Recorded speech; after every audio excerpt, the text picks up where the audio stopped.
Namaste, this is SuZen, your teacher and guide, and we are flowing with practice in the lunar cycle, the rhythms of our life, in what are called the nakshatras in Vedic astrology, and this means living in the lunar mansions of the goddess. So this is about living the life in your day with the flow of existence, and I'm supporting you with teachings and practice. Today I do want to read something for you from Sheldon Kopp. He is famously known as the author of If You Meet the Buddha on the Road, Kill Him. And it's a book of his own account of his own journey through spirituality. And this particular section that I want to read you explains what the mystery of life is about in his terms, and I agree with him, and very powerfully says something that we are definitely missing in our lives right now, in this moment in eternity we're all living in.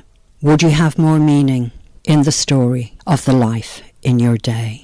And this is the way storytelling is, the ancient way that we connect with soul and we connect with the point and the purpose, bringing meaning into our life.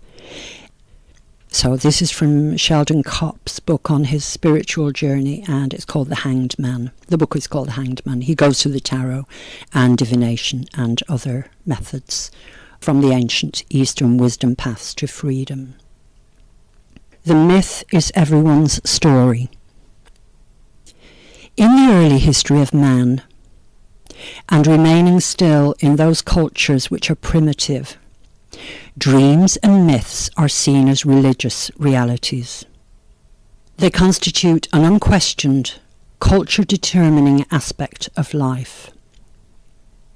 As cultures advanced, and advanced is in quotation marks, as cultures advance, the meaning and profundity of these stories and experiences are diluted by science and reason.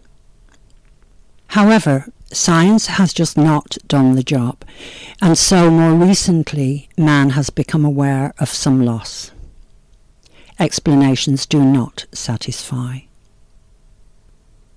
Knowing that this or that is nothing but a myth or a dream leaves us lost and wandering, with a deep sense of alienation, lost meaning and emptiness.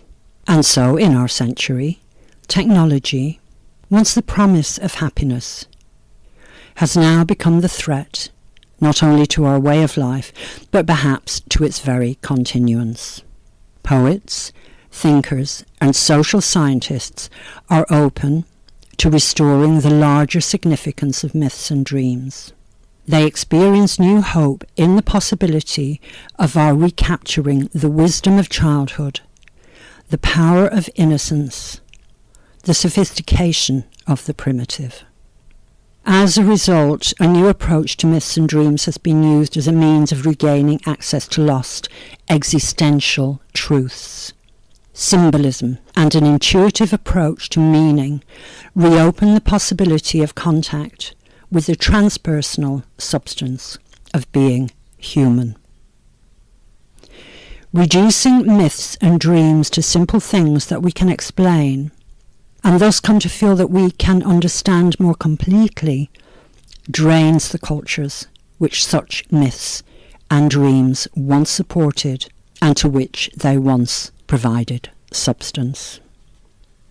Perhaps what we are learning is to recognise that, as the poet Archibald MacLeish wrote, a world ends when its metaphor has died.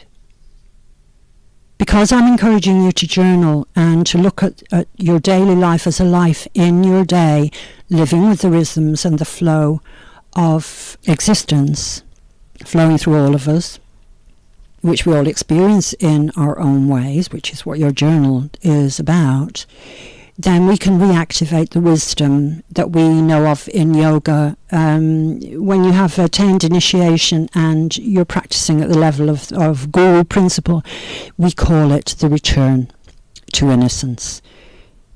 I am supporting you in your spiritual growth, in being able to open up your eyes and look at life through the eyes of your soul and look at your life, your part in this moment of eternity that we're living in.